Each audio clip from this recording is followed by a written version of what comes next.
Fala, estudante, tudo beleza? Seguinte, você já deve ter se deparado com a seguinte dúvida: quando eu uso vetor ou quando eu só uso número? Por que existe essa diferença? Por que às vezes a gente pega e fala, não, a velocidade não mudou, ou sim, a velocidade mudou, porque mesmo o número sendo o mesmo, a direção mudou. Aí você fica, ué, mas eu não tô entendendo. Já teve essa dúvida? Então, é exatamente sobre esse conteúdo que a gente vai falar no vídeo de hoje. Se você já viu o nosso vídeo, ou se ainda não viu, eu vou deixar aqui no card para você. Já falamos sobre grandezas e especificamos que a diferença entre grandezas... E explicamos a diferença entre grandezas físicas e grandezas normais, qualquer tipo de grandeza. Mas dentro das grandezas físicas, que é o que efetivamente a gente estuda na parte da física, existe outra separação. O que a gente chama de grandezas escalares e o que a gente chama de grandezas vetoriais. Mas qual que é a principal diferença dela? Bom, você tem que entender que quando a gente fala de grandezas escalares, a gente está pedindo uma informação que geralmente vai ser um número, que lembra? Precisa de números para você poder comparar com as grandezas. E você vai precisar de uma unidade de medida, porque essa comparação tem que ter um parâmetro. Exemplos de grandezas escalares: a temperatura, a massa, o tempo, o volume.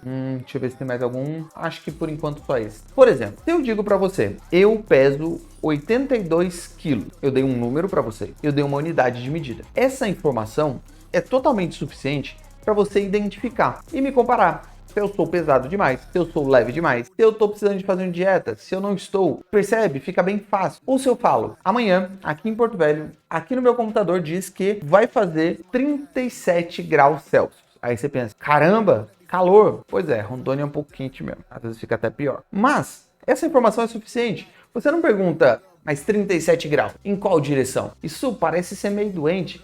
Já pensou se você tá perguntando para alguém, a pessoa coloca ali o termômetro para medir a temperatura e sua mãe pega, e aí qual que é a temperatura? Ah, estou com 43 graus para cima. Sua mãe vai falar, realmente ele deve estar com bastante febre, porque ele tá até delirando, falando coisa que não tem nada a ver. Percebe que simplesmente um número e uma unidade é suficiente para você classificar uma grandeza escalar. Já as grandezas vetoriais, somente com o número e somente com a unidade de medida não é suficiente para você determinar. Por exemplo, se eu pego e pergunto a você, como é que eu faço para chegar na tua casa? Ou a que distância eu estou da sua casa? Você vai e me fala assim, seguinte, para você chegar na minha casa, você precisa se deslocar 2 km. Aí eu olho para você, ou melhor, olho para a mensagem que você provavelmente vai ter me encaminhado, e aí eu pergunto, em qual das direções? Eu vou andar 2 km para cima? Eu vou andar 2 km para baixo? Eu vou andar 2 km para frente? Para trás? Para um lado?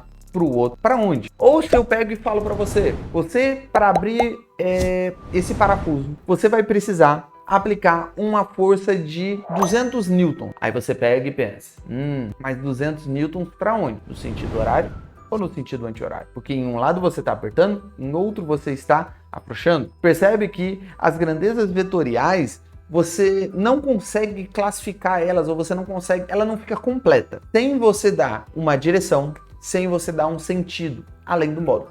É por isso que nessa parte de grandezas vetoriais a gente usa os vetores. Porque um vetor, você já deve ter visto isso em matemática, ele é composto por 3 características: o módulo, a direção e o sentido. O módulo é efetivamente o númerozinho. Então se eu falo para você, vá com uma velocidade de 100 metros por segundo. O 100 é o módulo desse vetor, é o númerozinho.